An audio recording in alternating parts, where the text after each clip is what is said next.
12 heures à ma montre et à la vôtre aussi certainement. Bonjour amis du rendez-vous de midi, ravi de vous retrouver encore ce midi pour une nouvelle aventure. On discute ce midi de ces déchets anodins et pourtant très bénéfiques pour la technologie numérique. Mystech nous dira comment la technologie peut être au service des déchets numériques. Et pour vous, agriculteurs modernes, nous irons au champ cultiver à la manière contemporaine un des fruits les mieux valorisés sous nos cieux, le piment. Bienvenue à tous.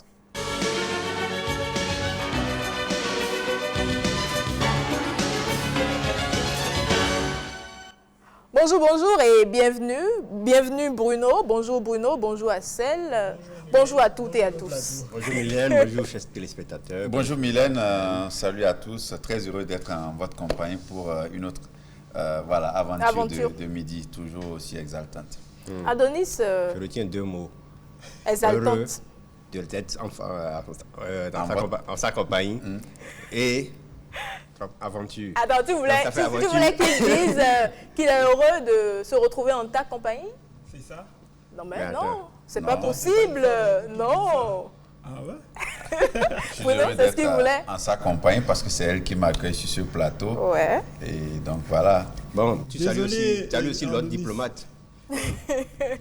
Tu ne vas pas revenir avec ça, c'est pas sérieux, ce n'est pas gentil.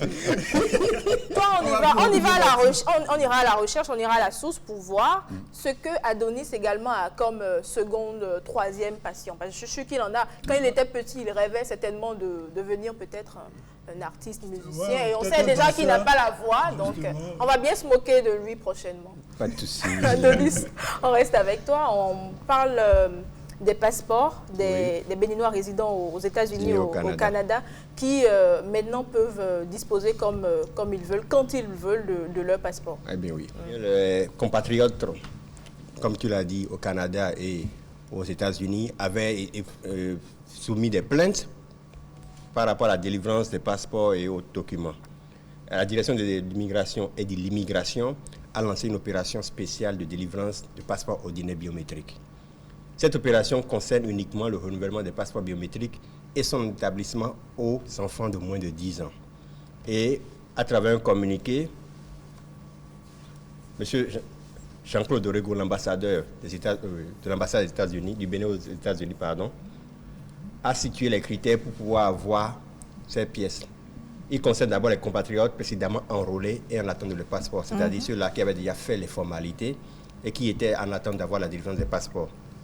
Ils sont invités à faire parvenir par courrier aux adresses électroniques ambassade.washington@gouv.bj pour les États-Unis et ambassade@benin.ca pour le Canada en fichier numérique, une photo d'identité en précisant une photo d'identité en couleur, datant de moins de 6 mois. Ça, c'est pour les personnes qui avaient déjà fait les formalités et autres. Oui. Maintenant, pour les compatriotes dont les dossiers sont en attente au niveau des services de l'ex-ambassade du Bénin à Ottawa, ils devront compléter le dossier par courrier électronique ambassade@benin.ca par une photo d'identité en couleur avec des dimensions bien précises, telles que la photo doit être au format passeport 35 mm sur 45 mm, sur fond blanc surtout. Et pour les nouvelles demandes, les requérants doivent fournir un dossier constitué des pièces ci-après, acte de naissance, c'est-à-dire l'acte de naissance sécurisé de l'année pour ancien acte de naissance, la page identitaire de l'ancien passeport, la carte consulaire ou titre de séjour, même si c'est expiré, et une photo d'identité datant de moins de 6 mois. Ensuite, ils doivent aussi envoyer la copie scannée de la quittance de paiement des frais d'établissement dont le montant s'élève à 65 000 francs payables à Cotonou, à la Direction générale du Trésor. Pour ceux qui sont aux États-Unis, c'est toujours par l'adresse de ambassade.washington@gouv.bj et pour ceux qui sont au Canada, ambassade@benin.ca, ils doivent formuler les mêmes pièces. Ouais, un peu. Donc, pour toutes ces personnes qui sont dans le besoin de passeport ou d'établissement de passeport ou de renouvellement de passeport, ils doivent envoyer ces pièces-là par mail suivant leur résidence donnée. C'est un peu l'information que j'ai de ça apportée. il s'agit. Et ceux dont les passeports à renouveler ne sont pas biométriques sont concernés? Non, pour le moment, il faut que ce soit forcément biométrique. Biométrique, oui. Oui, d'accord. Et les enfants de moins de 10 ans? Moins de 10 ans, oui. Les enfants de moins de 10 ans sont également concernés pour les passeports, l'établissement des passeports biométriques. C'est quand même très intéressant et très utile parce que quand on se retrouve dans un autre pays, on a tendance à se perdre d'abord avant de prendre ses marques. Donc, il faut si possible avoir le soutien de notre pays d'origine. Oui, c'est important. Être à l'étranger, c'est toujours tout un autre système, c'est un autre monde. Maintenant, ajuster les pièces parce que c'est des pays où vous n'êtes pas chez vous. Donc, vos pièces d'identité doivent être tout le temps à jour parce qu'à tout moment, les gens peuvent procéder à des contrôles. C'est des pays aussi où il y a toujours parfois des dérives à côté de vous. Des gens ont besoin de parfois mener des enquêtes. À tout moment, pour être interpellé. Même dans la rue, on peut vous demander vos pièces, etc. Donc, c'est toujours intéressant que votre pays d'origine, comme le Bénin est en train de le faire actuellement, puisse créer les conditions pour qu'à distance, vous puissiez vous faire renouveler vos pièces. C'est assez intéressant parce que même pour, on va dire, sur le territoire ici, il fut encore quelques années, quand vous êtes dans le nord, pour vous faire établir votre pièce votre passeport, par exemple, vous devez forcément rallier Cotonou, sinon c'est impossible. Donc c'est comme un rêve aujourd'hui de voir que quelqu'un depuis les États-Unis peut lancer sa commande quelqu'un depuis les États-Unis peut demander un renouvellement de passeport, etc. C'est une grosse révolution que nous sommes en train de vivre. Et comme je l'ai dit, si vous devez repartir 5-10 ans en arrière, voire 15-20 ans, on était obligé de revenir au pays carrément. Voilà, vous demandez vraiment le bon qu'on a pu faire, vous vous rendez compte de la qualité du bon qu'on est en train de faire. Franchement, félicitations à ce gouvernement qui est en train de tout digitaliser, qui est en train de dématérialiser les services de l'administration. Et franchement, c'est maintenant aux Béninois de profiter où qu'ils soient. Adonis, merci. Merci. On va rester dans la même gamme, on va toujours parler numérique, technologie. On va parler cependant de ces déchets numériques. On en produit tellement. La technologie, on ne peut plus s'en passer en ce siècle. La belle preuve, je suis là avec mon téléphone, tu es là avec ton ordinateur et tout. Maintenant, qu'est-ce qu'on en fait généralement quand on finit de les utiliser? Vous avez une idée, personne? Bon, je sais qu'il y a du recyclage dans d'autres pays. On recycle ces matériaux-là pour leur donner d'autres vies. Ouais. Voilà. Alors, que peut-on en faire? Rebecca nous répond, la Miss E-Tech de la team Rendez-vous de midi. On la reçoit dans E-Tech, bien sûr.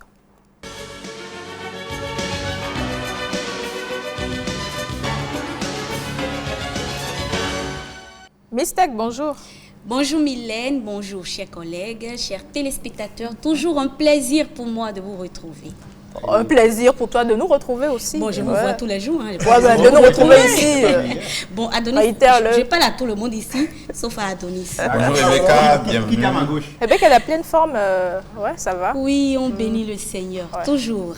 Alors Mylène, tu as commencé par le dire. Aujourd'hui, on parle des déchets numériques. On a tout le temps parlé de portables, de smartphones, d'ordinateurs, comment sécuriser nos données personnelles et tout ça.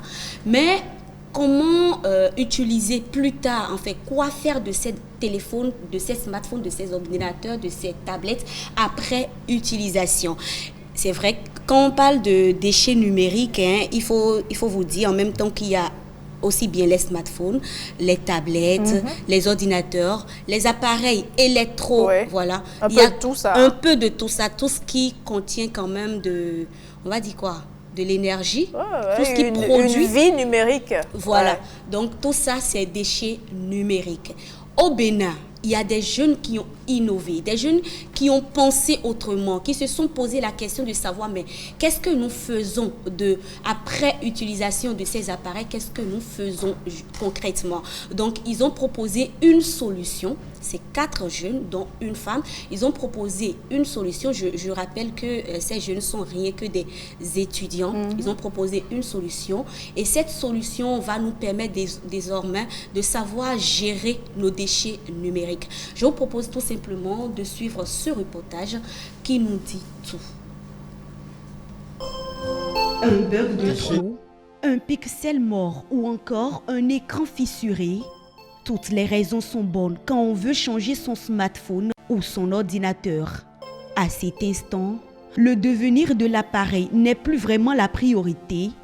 Pourtant, comme tout déchet, ces appareils méritent aussi une attention particulière. Et pour cause. Les déchets numériques contiennent des substances telles que le plomb, le zinc, le silice, qui ont un impact négatif sur notre système neurologique. Ces déchets numériques-là, avec les substances qu'ils contiennent, quand nous les jetons dans les lacs ou dans la mer, ils infectent beaucoup plus les eaux. Autant de conséquences néfastes aussi bien pour l'environnement que pour la santé humaine. Confrontés à ces faits, ces jeunes Béninois ont développé une solution pour la gestion des déchets numériques. Ils l'ont baptisé Écolo App. Écolo App nous permet de nous informer en temps réel sur les conséquences, les risques liés à la garde des déchets numériques sur soi. Le second volet de notre application, nous avions mis une liste d'organisations qui sont spécialistes dans le recyclage des déchets numériques. Donc, en fonction de la position de l'utilisateur, de l'endroit où se trouve, il va sélectionner l'organisation la plus proche. Après avoir sélectionné l'organisation, l'application lui demande si la nature de l'appareil à déposer. Écolo App donne ainsi la possibilité à tout utilisateur de l'application de donner une seconde vie à son appareil électronique. Ceci tout en préservant son cadre de vie. La partie la plus importante de notre application, vu que c'est une application mobile, c'est vrai que ça prend de l'espace sur notre téléphone. Donc, beaucoup vont se demander à quoi bon avoir l'application sur le téléphone si je ne vais l'utiliser qu'une fois en passant. Pour ça, nous avions pensé à un truc. À chaque fois qu'un utilisateur dépose un déchet numérique, l'application lui attribue un point donné. Donc quand il va atteindre un score donné, nous allons fixer le score. Quand il va atteindre ce score-là, l'organisation où il a fait le plus de dépôts, ils vont le contacter et ils vont le récompenser. La récompense, ça peut être un bon d'achat, ça peut être un autre appareil déjà recyclé et tout. Donc,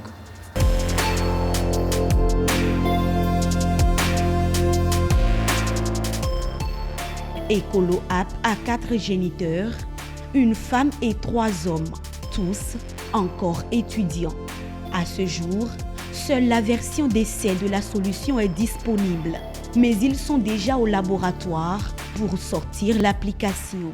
Une application qui sera accessible à tout type de smartphone.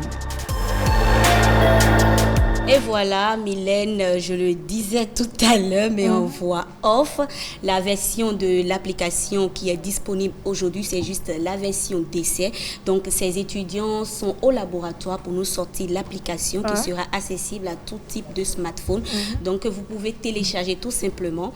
Et Mylène me posait une question en off. Qu'est-ce que ces appareils... Oui, est-ce qu'on peut suivre le processus? Tout à fait, on peut suivre le processus, c'est-à-dire que au sein de l'application, ils sont en contact avec des organisations au Bénin qui donnent une seconde vie à votre appareil. Donc, quand vous enregistrez sur l'application, vous suivez les différentes étapes. Donc, après ça, on vous oriente maintenant vers une organisation. Arrivé chez les promoteurs, je vais dire, de cette organisation, vous parlez de votre appareil, vous leur donnez aussi la nature de votre appareil, pourquoi vous voulez vous en débarrasser. Après, il faut donner la raison d'abord, il faut dire pourquoi on veut s'en débarrasser. Bon, la plupart du temps, c'est parce qu'on veut changer ailleurs, voilà, on veut changer. Donc après ça, eux, ils vont vous proposer soit de vous donner, de faire l'échange avec un autre appareil ou de laisser là.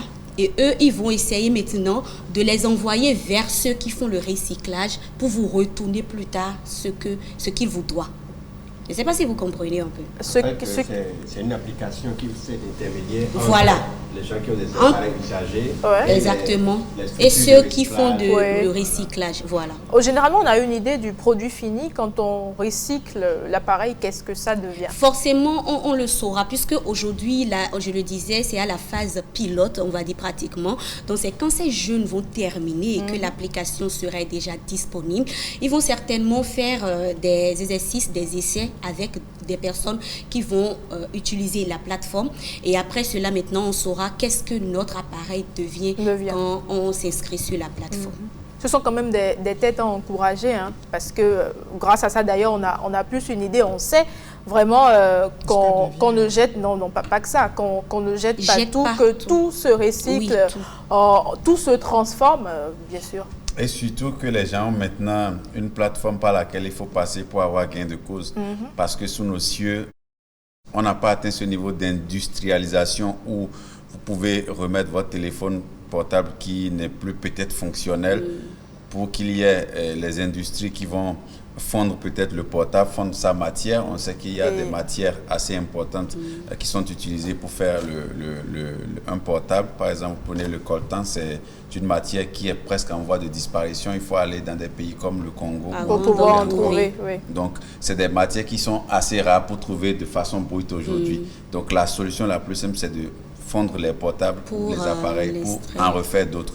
Maintenant, si on n'a pas atteint ce niveau d'industrialisation, il faut au moins des plateformes par lesquelles on peut atteindre les structures qui sont capables de faire cette magie, si je peux l'appeler ainsi. Et en cela, cette idée est vraiment ingénieuse de savoir que des gens aujourd'hui ont pensé à créer une plateforme qui vous met en relation avec, de façon virtuelle, bien sûr, avec des structures capables de vous, non seulement de vous prendre votre portable, de le refaire, de le retaper si vous voulez et de vous l'envoyer. Et surtout, que vous ayez la capacité de suivre la traçabilité de ce qui se passe. Pourquoi? Parce que important. Là encore, puisque c'est virtuel, il y a forcément un problème de confiance. Vous savez un peu, dans notre milieu, tout ce qui est virtuel, il y a de petits soupçons, une petite réticence. Mais quand vous avez la traçabilité, vous avez la possibilité de suivre votre portable.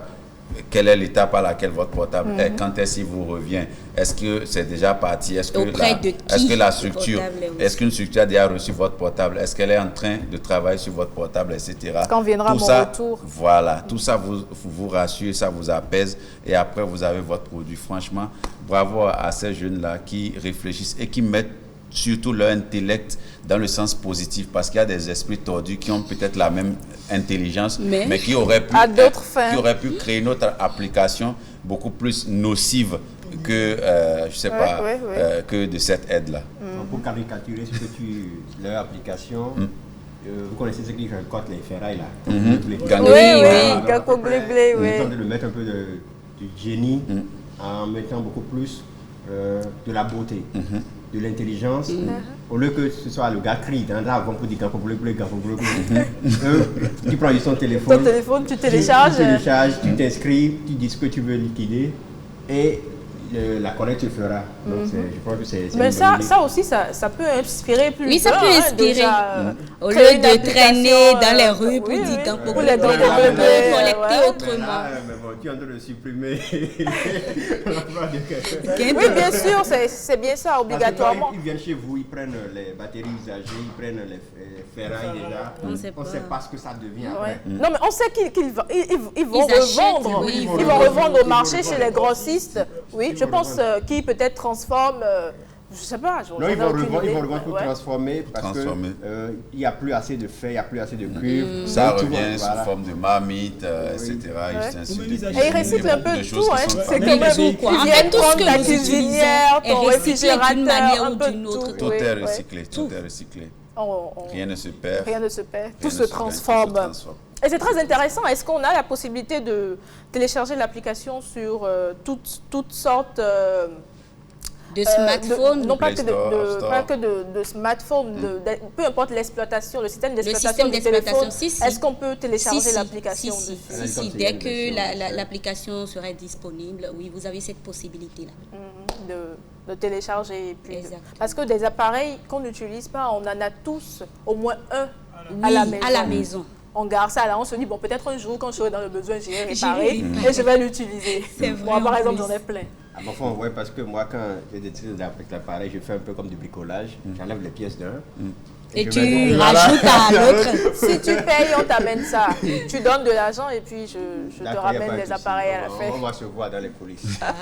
Rebecca, merci beaucoup. Tout le plaisir. À présent, on va aller au champ, on va cultiver un des fruits les plus utilisés sous nos cieux parce que je ne vois par exemple pas, Bruno, prendre son déjeuner ou son riz, peut-être sans piment. Bruno, tu peux prendre un riz, ou peut-être de liam pilé si possible, avec une sauce qui n'a pratiquement pas de piment.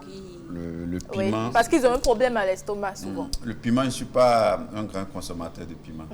Mais il faut juste un peu de piment J'aime quand pas même. trop le piment. C'est normal, tu es sportif. J'aime le piment seulement sur la viande braisée. Parce que là-bas, c'est un Ah, ingrédient donc ça incontournable. dépend. Tu n'as pas un problème avec le piment. Ça dépend juste Mais dans le repas normal, repas. Ok. je mange sans piment en fait. D'accord. Ouais. Adonis, Je ferai du piment, peu importe les conditions. il faut que ce soit dessus en quantité, en qualité. Rebecca, tu en Ne me consommes? pose pas la question, Non. j'en consomme. Tu en consommes suffisamment? J'en consomme. Il suffit juste de voir les yeux. Alors, on va au champ, on va cultiver du piment au champ ou au jardin, ça prend. On découvre avec Assel Dancy.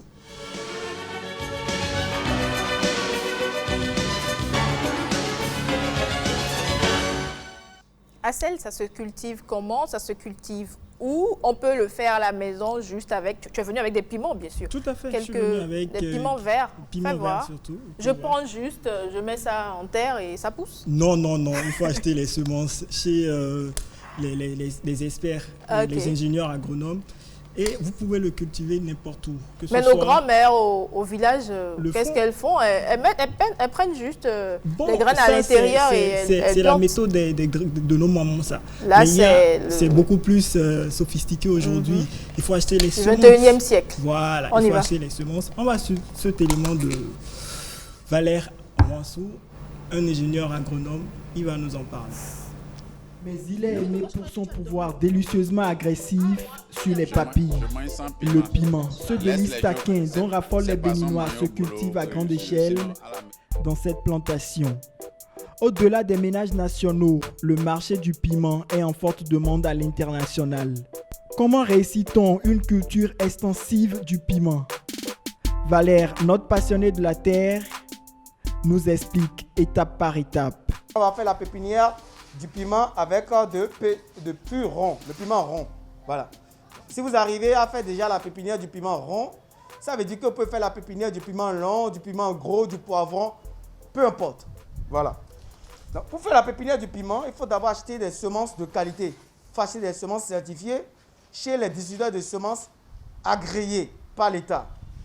Donc, quand j'achète une semence certifiée comme ça, je prends mon ciseau et puis je découpe le sachet de pépinière. Lorsque je finis de découper le sachet de pépinière, je fais sortir l'emballage. Il y a encore un emballage dedans. Je fais sortir l'emballage comme ça. Donc, je me rassure qu'il y a des graines dedans. Donc, il y a des graines. Donc, c'est bon. Je dépose le sachet de pépinière de semences de côté. Ici, pour stériliser mon substrat et pour me permettre d'avoir un substrat meuble qui est stérilisé, qui n'a pas de maladie, je le traite avec une solution fongicide, d'accord, et bactéricide. Donc ici, j'ai le substrat, c'est de la terre qui a déjà été pré-préparée. Et dans cette terre-là, nous avons 70% de terre végétale, du terreau. Nous avons 10% de scie de bois, 10% de fientes de volaille décomposée et 10% de sable fin, d'accord? Donc, c'est un substrat qui est déjà pré-préparé, prêt à porter. Donc, je vais maintenant traiter ce substrat-là avec ma solution fongicide et bactéricide. Donc, je prends une petite portion de solution fongicide, je dépose à la surface de mon substrat, je prends encore, je dépose, et puis je vais malaxer un peu avec mes doigts. Et il faut préciser qu'il est important de porter un gant avant de manipuler les produits phytosanitaires homologués ou non. Voilà. Je malaxe et c'est bon. Maintenant, ici, j'ai un plateau d'œuf. Non, ce n'est pas un plateau d'œuf, c'est une plaque alvéolée. Et dans la plaque alvéolée, nous avons des alvéoles. Et c'est dans ces alvéoles que nous allons faire germer nos graines de pistillier ou bien de piment. Très bien. Donc, je prends mon substrat que j'ai mélangé avec ma solution fongicide. Et puis je dépose légèrement mon substrat qui est déjà stérilisé. Voilà.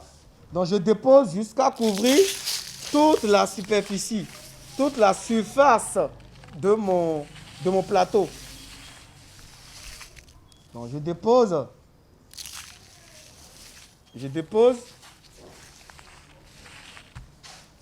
Je vais remplir ma plaque alvéolée complètement. Je vais complètement remplir ma plaque alvéolée.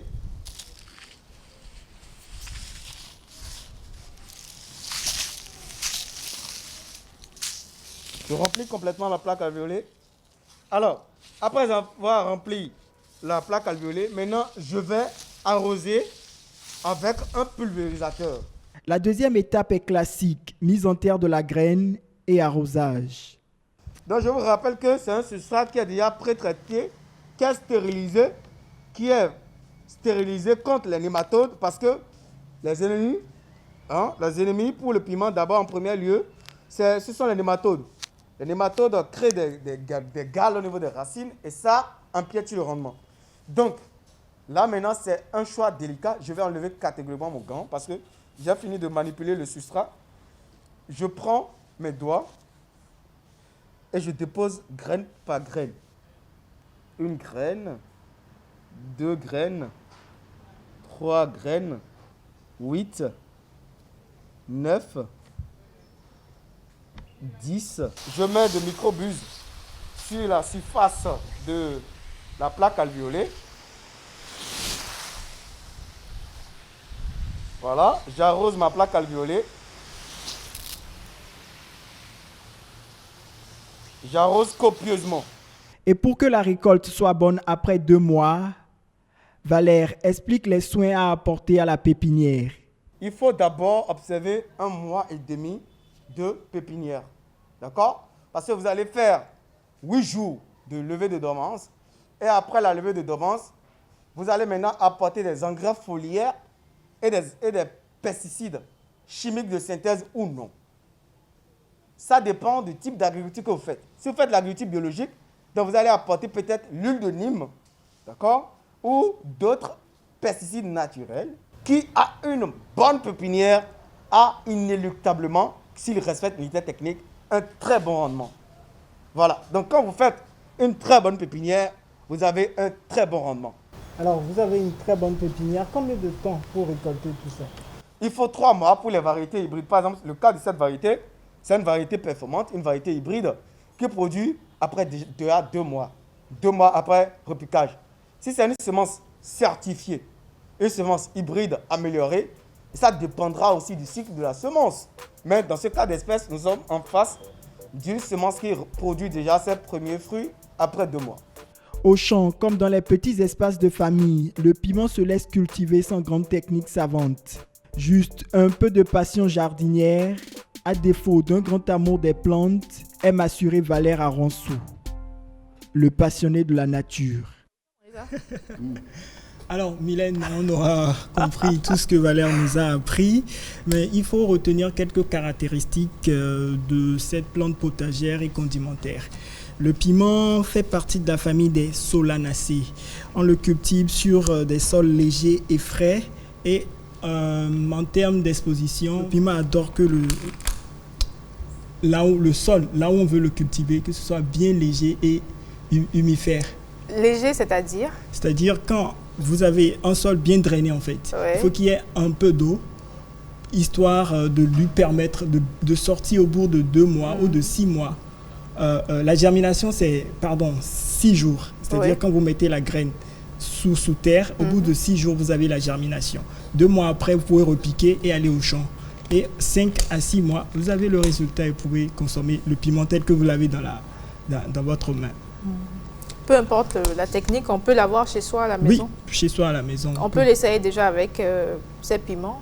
Oui, bien sûr. Peu importe, ça va donner le résultat. Toujours. Mais peut-être pas en aussi grande masse. Voilà, en aussi grande quantité. Oui, tout à fait. Bono, le piment, tu as dit que tu n'en consommes pas suffisamment, mais de temps en temps, quand on doit l'accompagner d'une bonne viande ou d'un bon poisson braisé, tu ne t'en passes pas. Oui, là, il est incontournable, le piment. Maintenant, il y a aussi des variétés. Plusieurs types de piments. Ouais. Il y a des variétés. Il y en a qui sont un peu plus effilés. Ouais. Plus effilés. Il y a le rouge. Voilà. Le rouge, il y a un rouge tout petit, j'oublie le nom. Le goût brûlant est trop fort. Le piquant là-bas est beaucoup plus fort. Ouais. Donc, c'est ça. Après, il y a le fait qu'on doit utiliser les graines encore pour la semence, alors que ces graines-là, au moment d'écraser le piment, ce sont ces graines-là qui font l'affaire, en fait. Parce que la chair en elle-même, vous pouvez prendre la chair et la manger, vous n'allez pas ressentir un grand piquant. Donc, ça se passe au niveau... À l'intérieur. Voilà, ça se passe à l'intérieur. Tu peux essayer? C'est Oui, toi on qui peut aime... l'essayer, mais Non, mais bon, c'est lui qui on aime n'est pas- le piment sur ce plateau. Non, je passe mon Il tour. doit pouvoir essayer, bien sûr. Non, Vous mais essayez, on voit monsieur la viande, monsieur on voit la Gou, viande, avant de le faire. Et il faut faire très attention hein, quand on en abuse, Justement, on sait comment et où on se retrouve. Vous voulez le planter tel que Valère l'a fait tout à l'heure dans la vidéo. Il a utilisé une plaque alvéolée. Il a mis un gant. Dès qu'il a pris la graine, c'est avec le gant pour se protéger à cause de son goût taquin. Ça brûle les mains. Ouais. Parce que quand vous finissez, vous allez forcément vous laver les mains. Et là, c'est une torture. L'incident ça peut brûle très vite sauvagement se passer et comme ça. je vous le dis pas. Et tu vas commencer la course contre la montre. C'est quoi la course contre la montre? Alors, il faut retenir essentiellement que le piment, comme toute autre plante, a des vertus. C'est riche en vitamines A, B, C, D et E. Ça contient également du fer et de la manganèse. Donc, vous pouvez en consommer Ce sont les vertus. les vertus. On dit également que c'est bon pour la digestion, c'est vrai? C'est vrai, ça accélère, ça améliore la digestion. Ça dépend. Ouais. Ceux qui, vous m'excusez du terme, boivent un peu, se saoulent la gueule. Quand ils prennent, apparemment, ils sont un peu requinqués. Quand tu as la possibilité de supporter le piment même quand son goût est assez brûlant, on dit généralement que tu es un alcoolique. C'est parce que tu bois un peu trop que tu arrives à supporter le piment même quand c'est trop fort. De l'organisme. Non, je pense que c'est des clichés. C'est parce que beaucoup estiment que l'alcool tel qu'on le connaît chez nous, il est beaucoup piquant. Quand vous prenez le soda-bi par exemple, on sait que ça a un goût assez piquant. De par même l'expression de ceux qui le consomment, vous savez que quelque chose se passe dans leur gorge. Donc les gens pensent beaucoup plus que parce qu'on consomme du soda-bi, donc on est habitué à ce goût piquant là. Donc ce n'est pas forcément ça. Le piment, c'est le piment. Que vous ayez consommé un tel ou un tel, quand vous le consommez, ça va toujours avoir l'effet que ça va avoir sur votre langue. Après, c'est pas parce que vous ne ressentez pas le piquant qu'il faut en consommer, en rajouter. C'est un peu comme le sel. Nous n'avons pas tous la même...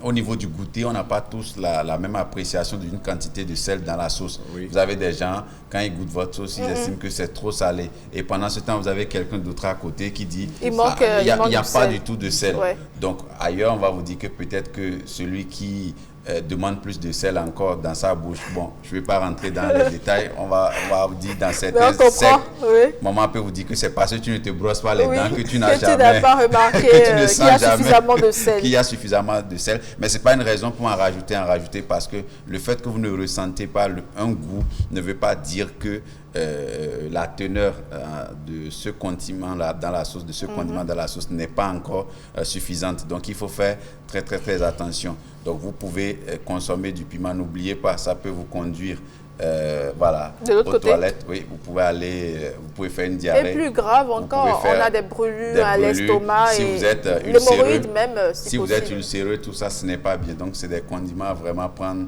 dans la limite du possible et du nécessaire et ne pas exagérer. Il y a des gens, ils en raffolent, c'est vrai. Ils sont même prêts à prendre de la pâte avec du piment directement ou bien de la cassa avec du piment, tout ça. Ce n'est pas une bonne alimentation. Même si on pense que c'est ce que l'organisme réclame, je ne pense pas que l'organisme puisse réclamer uniquement que du piment avec de l'oignon. Ce n'est pas bon. Ça dépend des conditions. De temps en temps, on peut en prendre, mais il ne faut surtout pas en abuser comme toute chose d'ailleurs. Tout à fait. Mais il faut retenir également que le piment peut se transformer. Notamment, vous avez les piments en poudre. Quand vous prenez certaines galettes, c'est également pimenté. Il y a également une région Ouais, Bénin, chez Adonis. c'est carrément la spécialité. Chez C'est du Adonis. quickly pimenté. Pimenté. Ouais.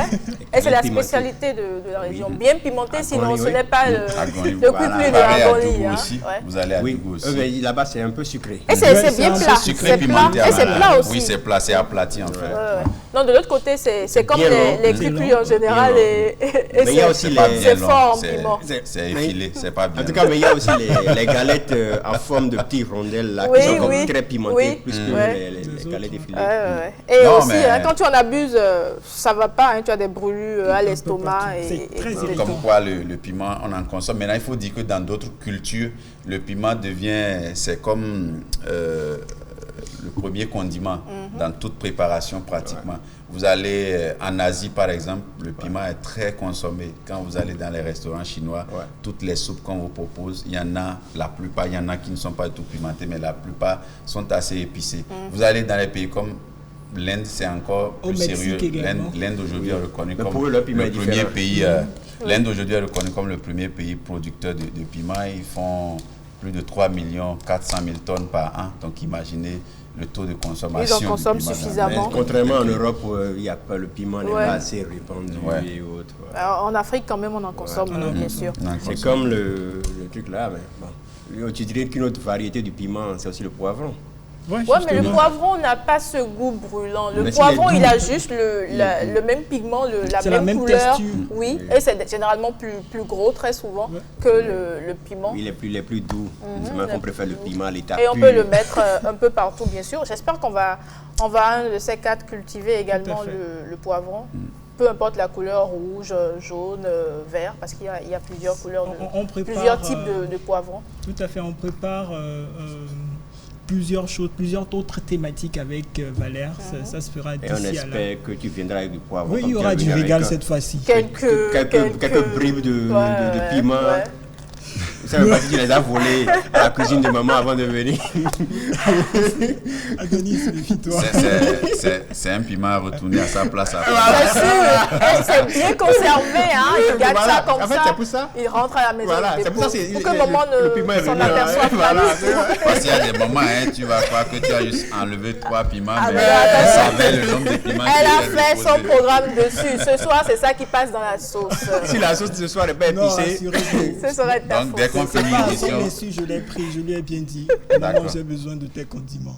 Alors, d'ailleurs, je pense comme toute chose, comme dans ce cas précis, c'est une question d'habitude. Quand tu es habitué, ça prend. Mais quand c'est tout nouveau pour toi, il ne faut surtout pas en abuser. Tu l'essayes une fois, tu as l'impression que dose tu normale. rejettes ça et tu laisses carrément. mais Il ne quand faut pas forcer, il faut surtout pas dire que ben voilà, je vais forcément y aller, je vais forcément le prendre. même quand on est habitué, laisser en toute chose est nuisible forcément. Pas sur Ouais. le coup, mais sur la longue, vous misez Ouais, votre- mais ce qui est en essai pour toi ne l'est pas pour moi forcément. Mais D'où l'essai, en fait- l'habitude non, en fait, intervient. Quand je parle d'essai, c'est-à-dire qu'on n'a pas tous le même niveau d'essai. Seulement que c'est votre corps qui sait au niveau de l'essai. Qui connaît ses Voilà, qui limites. connaît ses limites. Monsieur Piment, merci. Merci, Mylène. peux le Mais garder. je m'appelle Axel, pas Monsieur Piment. Alors, on va à présent à la découverte de notre référence d'aujourd'hui avec Ariane Da Silva.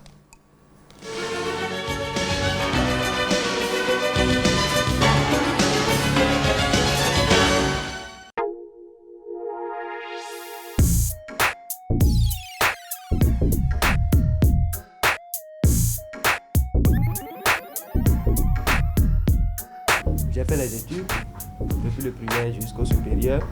Mais quand j'ai fini d'avoir ma licence en droit privé, on nous avait demandé donc d'aller en stage avant de pouvoir poursuivre avec le master. Mais la passion était plus forte. J'ai eu vent qu'il y avait une institution universitaire qui donnait des formations para-académiques dans plusieurs domaines. Et moi, je me suis intéressé à la couture. Couture, pourquoi? Parce que non seulement, quand je commandais à mes couturiers en ville, ils prenaient tout leur temps à faire le travail et quand ils le faisaient, ils me livraient toujours après le temps, quoi. Donc je n'étais pas forcément tout le temps satisfait. Et il y a aussi le fait qu'ils m'arrivaient de dessiner des croquis et de le leur remettre. Et quand ils finissaient, ce n'était pas forcément ce que je voulais. Alors quand j'ai eu l'opportunité de pouvoir me former moi-même, et comme j'étais, disons, en fin d'un cycle, et que je voulais entamer un autre, Je me suis dit pourquoi ne pas saisir l'opportunité. Et c'est comme ça que l'aventure a commencé.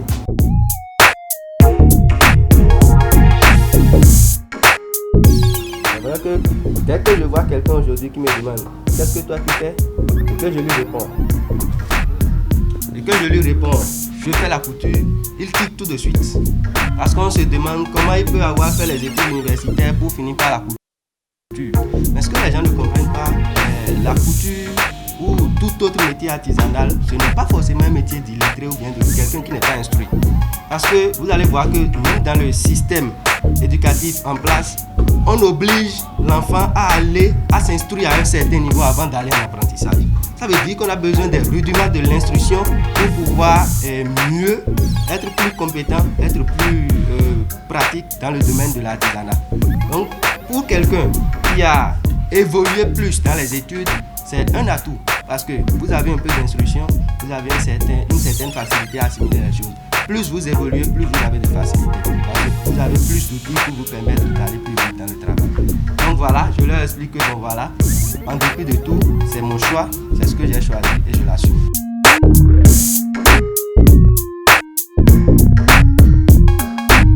Il y avait personne pour me dire bon, tu peux aller t'essayer dans tel atelier pendant les vacances tout au moins. Donc c'est un problème d'orientation à la base.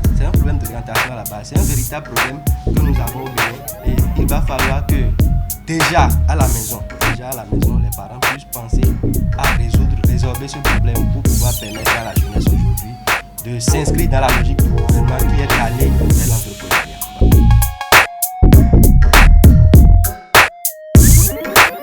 Que ce soit la couture, la mécanique, la coiffure, tous les métiers de l'artisanat qui sont du ressort de l'artisanat aujourd'hui.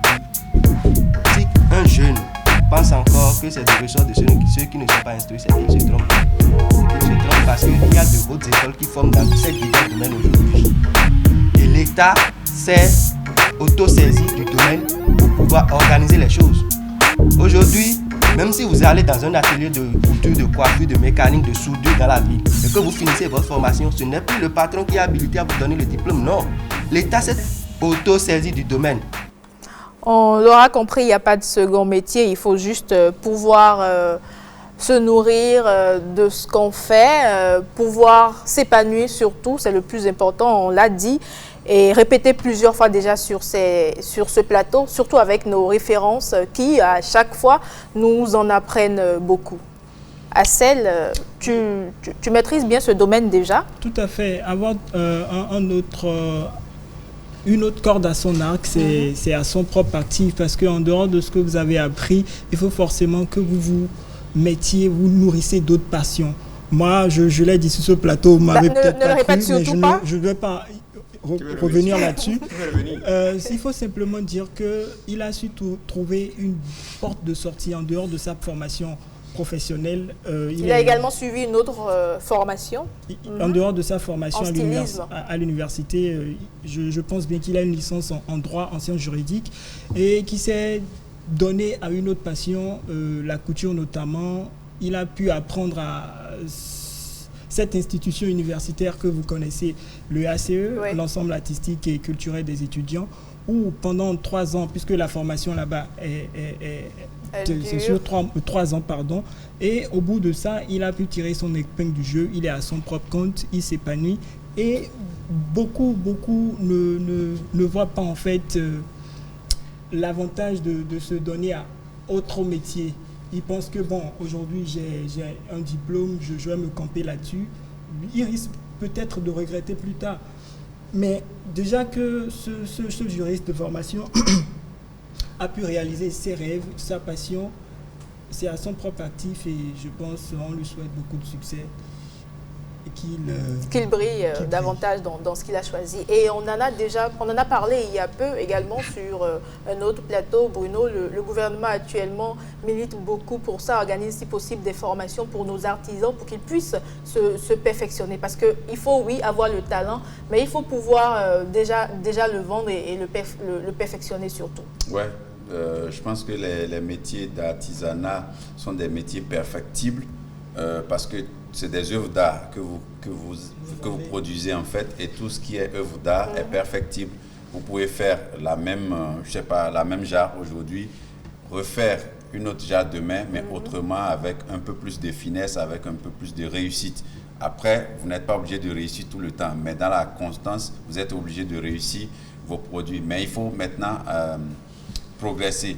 Lorsque vous décidez, vous avez une formation comme lui, vous êtes par exemple diplômé en sciences juridiques, vous décidez d'entrer dans le stylisme, par exemple, vous allez dans la mode et pour produire, je pense qu'il y a toujours, en s'engageant, il y a deux défis. Il y a le défi existentiel qui est celui de réussir dans le domaine où vous embrassez, à vous nourrir de cela. Et il y a maintenant le défi de la gloire professionnelle ou la réussite professionnelle, si vous voulez, qui est encore une autre étape. Et les deux vont de pair, parce que si vous réussissez à avoir la gloire ou la réussite professionnelle, c'est que forcément les questions existentielles, voilà, j'y arrive, vont certainement être réglées.